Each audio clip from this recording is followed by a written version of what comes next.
এইবাৰ বেয়াকৈ ফচি গ'ল সিহঁত মোবাইল টাৱাৰৰ ওপৰত চুৰ তলত খঙত টিঙিৰি তোলা ৰাইজৰ অপেক্ষা জীৱনত হয়তো বহুত চুৰিকাণ্ড দেখিছে বা শুনিছে আপুনি কিন্তু আজিৰ প্ৰতিবেদনত আমি দেখুওৱা এই চুৰিকাণ্ডৰ বিষয়ে যদি এতিয়ালৈকে আপুনি গম পোৱা নাই তেন্তে মন দি চাব এই প্ৰতিবেদন এটা সুউচ্চ মোবাইল টাৱাৰ বাক্সাৰ আওহাটাত থকা এয়াৰটেলৰ এই টাৱাৰটোৰ পৰাই সামগ্ৰী চুৰি কৰাৰ উদ্দেশ্য আছিল দুই গভাইটৰ নিশা প্ৰায় 2 বজাত আহিছিল দুয়ো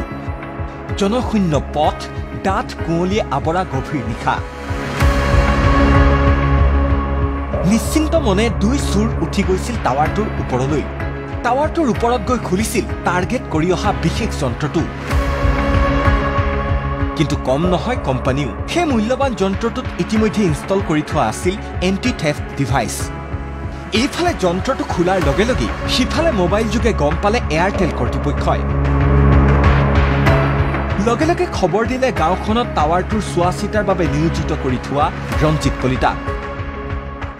ৰাতি 2টা বজাত যিটো এয়াৰটেলৰ মেইন হেড অফিচ তাতে SMS গৈছে এটা SMS যোৱাৰ লগে লগে মিনাল দা যে আছে মানে টাৱাৰটো চোৱা চিতা কৰে তেখেতে ফোন কৰিছে আমাক ফোন কৰি কৈছে চুৰ হৈছে নেটৱৰ্ক কানেকশ্যন কাটা গৈছে আহি চেক কৰিলো মানে ৰখি আছো আৰু 2টা বজাৰ পৰা ৰাতি নাই পাছত এনেতো 2:05 মিনিট দেখিছে মানে সিগনেলটো মানে সিগনেল নাই পাছত সন্ধিয়া আহি গ'ল ৰখি আছো আমি কথাতেই কয় হাঁহ চুৰৰ মূৰত পাখি কঁঠাল চুৰৰ আঠাই সাক্ষী তেনেকৈ হ'ল এই দুই গভাইট চুৰৰ ক্ষেত্ৰতো ৰাইজে দেখি পালে টাৱাৰৰ জখলাত জোতাৰ চিন নিশ্চিত হ'ল যে ওপৰত কোনোবা আছে এজনকৈ গোট খালে গাঁওবাসী ৰখি ৰখি টচ মাৰি আছো ওপৰত চাই আছো মানে যোনটো বস্তু মিচিং কাটছে মিচিংটো আছে ওপৰত মানে সন্দেহ আহি গ'ল তাৰ ওচৰত মানুহ থাকিব পাৰি মানে চালো তলত মানে জখলা আছে জখলাত চালো জখলাত উঠা খোজ আছে নামা খোজ নাই মানে সন্দেহ আহি গ'ল জুই জ্বলাই পুৱতি নিশা 2 বজাৰ পৰা ৰৈ থাকিল পোহৰ হোৱালৈ আৰু পুৱা সন্দেহ কৰা ধৰণেৰে টাৱাৰটোৰ ওপৰত দৃশ্যমান হ'ল চুৰ প্ৰথমে এটা চুৰ আছে বুলি ধাৰণা কৰা হৈছিল যদিও পিছত ওলাল দুটা চুৰ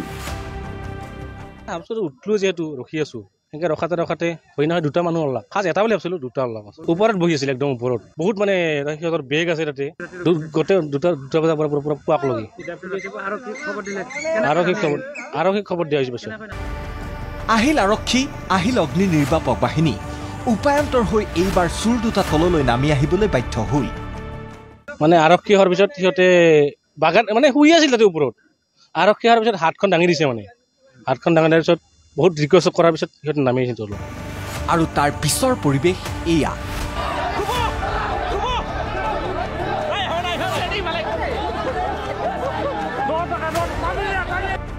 চৰ ঘোচাৰে সন্মান জনাই দুই চুৰক গতাই দিয়া হ'ল শালবাৰী আৰক্ষী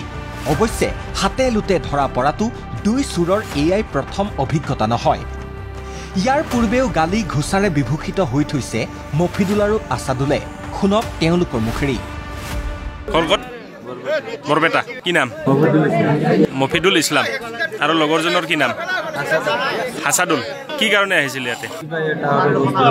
কিন্তু বস্তুটো নি কি কৰিল হয় আপোনালোকে বিক্ৰী কৰিলে কিমান পায়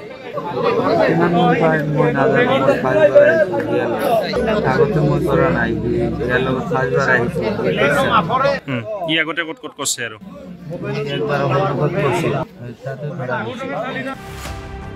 খৰভোগত ইয়াৰ পূৰ্বে একেই ঘটনা ঘটাই হাতে লুটে ধৰা পৰিছিল নিজকে বৰপেটাৰ বাসিন্দা বুলি পৰিচয় দিয়া দুই চুৰ এতিয়া শালবাৰী আৰক্ষীৰ আতিথ্যত মফিদুল ইছলাম আৰু আছাদুল ইছলাম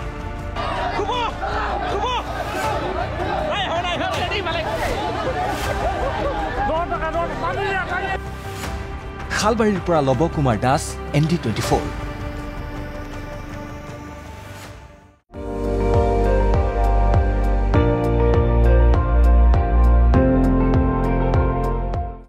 আপুনি চাই আছে ND24 সৰ্বশ্ৰেষ্ঠ নহয় সৰ্বোত্তমৰ দৌৰত